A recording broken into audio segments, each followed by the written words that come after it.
in che 2 giugno, oltre che verso la festa della Repubblica, per la Chiesa di Dunian è l'anniversario della consacrazione della Chiesa, che è stata fatta nel 1907 dall'arcivescovo di allora, che era il cardinale Andrea Carlo Ferrari, che dopo è stato anche beato.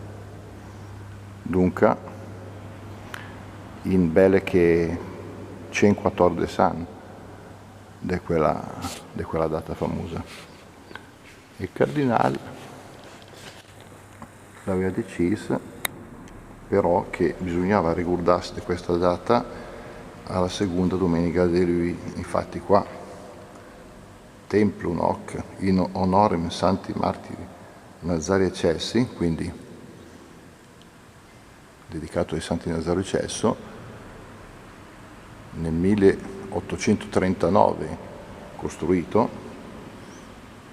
Andrea Carolus Cardinal Ferrari, quindi Cardinal Ferrari, archiepiscopo mediolanensis, il 2 giugno 1907 consecravit solemni ritu, con un rito solenne ha consacrato. Statuta die anniversari commemorat dominica prima menses Iuli, cioè la commemorazione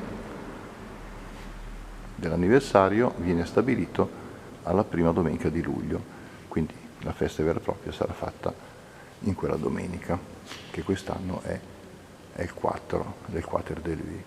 Questi qui sono i Santi Martiri Nazario e Celso, così come lo sono anche nei 2 dipinti della volta di questa chiesa, che venne affrescata dal pittore Luigi Tagliaferri e che, come sappiamo, conserva altre opere molto belle,